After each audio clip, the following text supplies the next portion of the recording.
Assalamualaikum warahmatullahi wabarakatuh. Perkenalkan, nama saya Dinda Nuraini. Di sini saya menjelaskan materi saya yang berjudul Muhammadiyah dan Taman Siswa. Yang pertama, kita akan membahas tentang sejarah berdirinya Taman Siswa. Taman Siswa didirikan oleh Ki Hajar Dewantara pada tanggal 3 Juli 1922. Organisasi Taman Siswa didirikan karena ketidakpuasan terhadap sistem pendidikan yang ada di masa itu. Waktu itu, pemerintahan Belanda masih menguasai Indonesia dan sistem pendidikannya. Pemerintahan Belanda tidak membebaskan semua rakyat Indonesia untuk bersekolah. Hanya anak-anak bangsawan dan kalangan raja saja yang boleh bersekolah. Padahal semua rakyat Indonesia sangat membutuhkan pendidikan agar bisa segera merdeka dan bebas dari penjajahan. Yang kedua, kita akan membahas tentang konsep pendidikan. Yang pertama, kita akan membahas tentang sistem Among. Sistem Among adalah sistem pendidikan taman siswa yang dikenal dengan sistem Among. Among berarti asuhan atau pemeliharaan dengan sukacita, dengan memberi kebebasan anak asuh untuk bergerak, menempatkan guru sebagai fungsi orang tua. Karena itu, tugas guru yang biasanya memberikan perintah, paksaan, atau hukuman kepada muridnya tidak digunakan di taman siswa. Tugas guru sebagai pamong adalah memberikan bimbingan dan membantu anak bertumbuh dan berkembang menurut kodrat bakatnya, yaitu dengan Tut Wuri Handayani, Hing Larso Sung Tulodo, dan Hing Matia Mangun Karsa, yang menjadi semboyan Ki Hajar Dewantara, menunjukkan bagaimana tingginya perhatian tokoh ini terhadap anak didik. Yang kedua, kita akan membahas tentang teori Trisendra. Trisendra atau 3 pusat merupakan bagian dari sistem pendidikan taman siswa. Teori ini mengacu pada dasar pemikiran bahwa perguruan atau perguruan merupakan miniatur 3 alam. Yang ketiga adalah kebudayaan nasional. Ki Hajar Dewantara melihat sistem pendidikan yang diterapkan pemerintah di Hindia Belanda atau Indonesia berbeda dengan negara di Belanda sendiri. Karena itu timbulnya gagasan untuk membangun sistem pendidikan yang berwatak kebudayaan nasional. Yang ketiga, kita akan membahas tentang kurikulum pendidikan. Kurikulum pendidikan adalah seperangkat rencana, pengaturan, dan cara yang digunakan dalam kegiatan pendidikan. Kurikulum pendidikan berisi tujuan, bahan, metode, dan alat, dan evaluasi kegiatan pendidikan. Ada beberapa cara pendidikan di taman siswa. Yang pertama, pendidikan sebagai usaha kebudayaan, artinya pendidikan merupakan usaha meningkatkan penguasaan imtak, etika, seni, dan keterampilan berkarya. Yang kedua, pendidikan bersifat menyeluruh. Yang ketiga, pendidikan bersifat indah. Yang keempat, pendidikan dilaksanakan dengan mempertajam daya cipta. Yang kelima, pendidikan menggunakan sistem terpusat. Yang selanjutnya, kita akan membahas tentang isi kurikulum taman siswa. Yang pertama, isi kurikulum atau rencana pembelajaran bersifat kultural nasional. Tiap mata pelajaran diberikan sebagai bagian peradaban bangsa yang perlu disesuaikan dengan perkembangan zaman. Yang kedua, segala pelajaran harus mampu membangkitkan rasa cinta tanah air dan bangsa. Yang ketiga, di samping pendidikan kecerdasan, dipentingkan juga penjagaan dan latihan kesusilaan serta pendidikan kebudayaan. Yang keempat, bahasa Indonesia sebagai bahasa persatuan dan bahasa pengantar diwajibkan. Bahasa daerah yang penting diajarkan secukupnya dalam daerah masing-masing. Bahasa asing diberikan untuk keperluan melanjutkan pelajaran dan menambah berhubungan dengan luar negeri.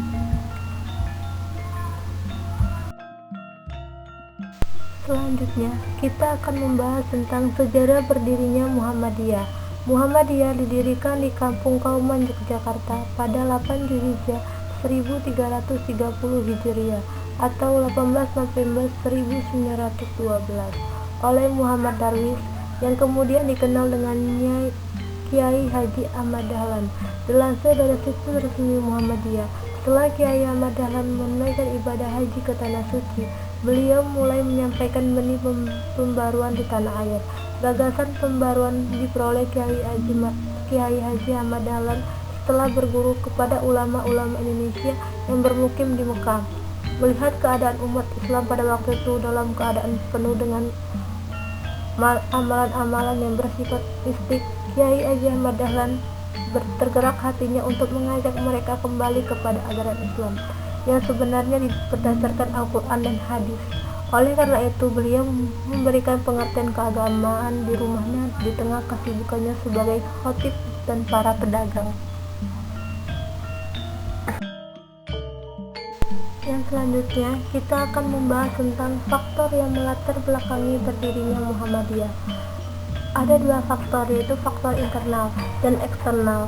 Faktor internal adalah faktor yang berasal dari dalam diri umat Islam sendiri yang tercermin dalam dua hal, yaitu sikap beragama dan sistem pendidikan Islam. Yang kedua, faktor eksternal. Faktor lain yang melatar belakangi lahirnya pemikiran Muhammadiyah adalah faktor yang bersifat eksternal yang disebabkan oleh politik penjajahan kolonial Belanda. Faktor tersebut antara lain tampak dalam sistem pendidikan kolonial serta usaha ke arah westernisasi dan kristenisasi. Selanjutnya, kita akan membahas tentang visi misi Muhammadiyah. Visi Muhammadiyah adalah sebagai gerakan Islam yang berlandaskan Al-Quran dan As-Sunnah dengan watak tajdid yang dimilikinya senantiasa istiqomah dan aktif dalam melaksanakan dakwah Islam, amal makruf nahi mungkar di segala bidang, sehingga menjadi rahmatan ilahi alamin bagi umat, bangsa dan dunia kemanusiaan menuju terciptanya masyarakat Islam yang sebenar-benarnya yang diridhoi Allah Subhanahu wa ta'ala dalam kehidupan di duniawi. Dan selanjutnya, misi Muhammadiyah adalah menegakkan keyakinan tauhid yang murni sesuai dengan ajaran Allah Subhanahu wa ta'ala yang dibawa oleh Rasulullah yang disyariatkan sejak Nabi Nuh hingga Nabi Muhammad SAW. Yang kedua, memahami agama dengan menggunakan akal pikiran sesuai dengan jiwa ajaran Islam untuk menjawab dan menyelesaikan persoalan-persoalan kehidupan yang bersifat duniawi. Yang ketiga, menyebarluaskan ajaran Islam yang bersumber pada Al-Quran sebagai kitab Allah yang terakhir untuk umat manusia sebagai penjelasannya. Yang keempat, mewujudkan amalan-amalan Islam dalam kehidupan pribadi, keluarga, dan masyarakat. Lihat tasbih keputusan musyawarah wilayah ke-39 Muhammadiyah di Sumatera Barat tahun 2005 di kota Sawaluto.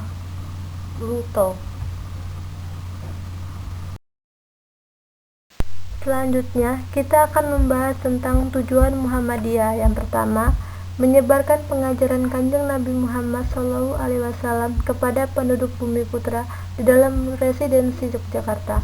Yang kedua, memajukan hal agama Islam kepada anggota-anggotanya. Sejak pertama kali didirikan oleh Ahmad Dahlan sampai Muktamar Muhammadiyah ke-44 di Jakarta tahun 2000,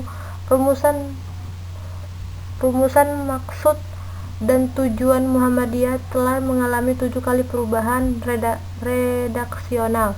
Susunan bahasan dan istilah yang dipergunakan saat ini Muhammadiyah menggunakan rumusan yang dihasilkan saat Muktamar ke-34 di Jakarta, yaitu menegakkan dan menjunjung tinggi agama Islam sehingga terwujudnya masyarakat Islam yang sebenar-benarnya. Selanjutnya, kita akan membahas tentang ciri-ciri yang melekat dalam aktivis pergerakan Muhammadiyah sebagai berikut. Yang pertama, Muhammadiyah sebagai gerakan Islam. Muhammadiyah secara proaktif tampil melopori pembaruan untuk kesempurnaan. Karena Muhammadiyah merupakan gerakan Islam, maka gerakan langkah usahanya selalu berdasarkan keuntungan agama Islam, sehingga segala sesuatu yang dijalankan dengan cara-cara yang dibenarkan oleh ajaran Islam. Yang kedua, Muhammadiyah sebagai gerakan dakwah. Karena pola gerakannya berdasarkan pada Al-Quran Surat Al-Imran ayat 104, maka tampak bahwa sifat pergerakannya selalu mendakwakan Islam di tengah-tengah masyarakat dalam berbagai bentuk. Dalam dakwah amar ma'ruf nahi mungkar, Muhammadiyah mengarahkan dalam 2 bidang, yaitu bidang perorangan, dan bidang kemasyarakatan. Yang ketiga, Muhammadiyah sebagai gerakan tajdid. Muhammadiyah selalu melangkah dan bergerak sesuai tuntunan Al-Quran dan As-Sunnah, serta menunjukkan metode-metode baru dalam melaksanakan ajaran Islam di tengah-tengah kehidupan dan perkembangan masyarakat.